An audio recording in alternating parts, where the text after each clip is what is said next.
میرے نبی کے در سے ملا ہے، میرے نبی کے در سے ملے گا ملا بھی ہے، ایسا نہ کیسے ہوگا جب ایسا ہوا بھی ہے، میرے نبی کے در سے ملے گا ملا بھی ہے، ایسا نہ کیسے ہوگا جب ایسا ہوا بھی ہے، امت کا اس کے سو نہیں سکتا کبھی نصیب، سویا ہے جو مدینے میں وہ جاگتا بھی ہے۔ سبحان اللہ سبحان اللہ۔ امت کا اس کے سو نہیں سکتا کبھی نصیب، سویا ہے جو مدینے میں وہ جاگتا بھی ہے۔ سبحان اللہ سبحان اللہ۔ قلمکار عالمی لہجے کے مالک جناب محترم جاوید صدیقی صاحب کا ایک بڑا خوبصورت کلام پڑھا۔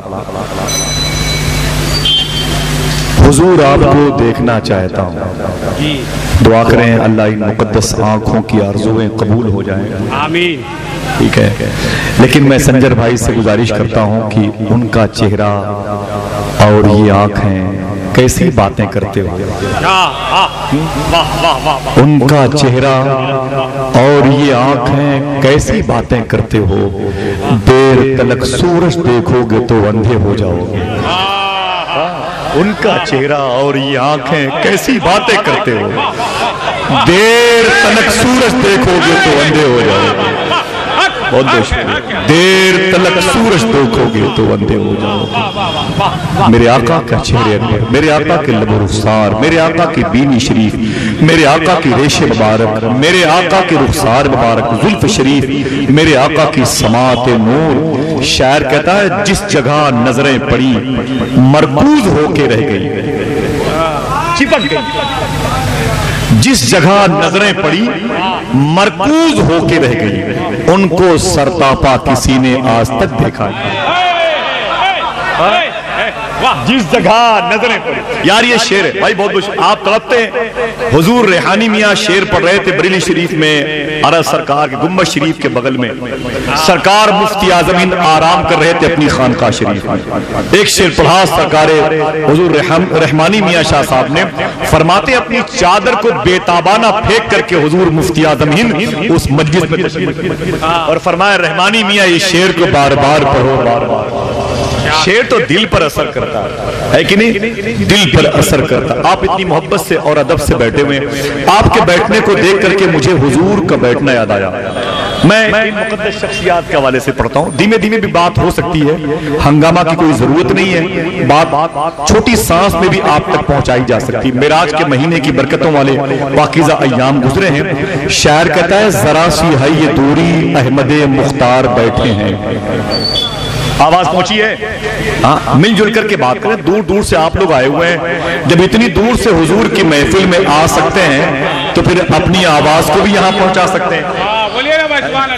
آپ دیکھیں حضرت جامعہ اشرفیہ کی بہار ہے، جامعہ اشرفیہ کی انجمن ہے، جامعہ اشرفیہ میں جامع الاحادیث کی برکتوں کو شیئر کرنے والے طلباء کے ہونٹوں کی پیاس کو بجھاتے ہیں۔ سبحان اللہ، میرے آقا کی زبان مبارکہ سے نکلنے والے کلمات نور ان کی زبان سے ظاہر ہوتے ہیں۔ بے شک، سبحان اللہ تو کہہ دو۔ سبحان اللہ سبحان اللہ۔ معلوم ہے شیخ عبدالعزیز دباغ امی بزرگ تھے، کسی مدرسے کے قریب سے نہیں گزرے، کچھ پڑھے لکھے نہیں تھے ظاہری طور پر، لیکن شیخ عبدالعزیز دباغ کے دور میں دنیا کے بڑے بڑے محدثین شیخ عبدالعزیز دباغ سے آ کے یہ کہتے یہ بتاؤ یہ حدیث شریف اصلی ہے کہ ڈپلیکیٹ ہے؟ وہ سمجھنے کے لیے آسان جملے استعمال کرو۔ شیخ عبدالعزیز امی بزرگ تھے، کبھی کسی مدرسے میں تعلیم نہیں حاصل کی، لیکن لوگ ان سے پوچھتے تھے یہ بتاؤ جو حدیث شریف میں پڑھ رہا ہوں یہ حدیث شریف اصلی ہے کہ نقلی ہے؟ تو بیٹھ کر غور سے حدیث مصطفیٰ سنتے، پھر کہتے ہاں ہاں یہ حدیث شریف اصلی ہے، اسے حضور نے بیان فرمائی ہے۔ کبھی کبھی کہتے نا نا نا نا نا یہ حدیث شریف اصلی نہیں ہے، ڈپلیکیٹ ہے، بعد میں لوگوں نے اسے کر دیا۔ ایک مرتبہ ایک صاحب نے پوچھا شیخ عبدالعزیز دباغ سے آپ نے تو کسی مدرسے میں تعلیم بھی حاصل نہیں کی، آپ کیسے فیصلہ کرتے ہیں یہ حدیث مصطفیٰ حضور کی زبان سے نکلے؟ تو فرماتے ہیں کہ جو حدیث حضور نے بیان کی ہوتی ہے اس کے حروف مہکنے لگتے ہیں۔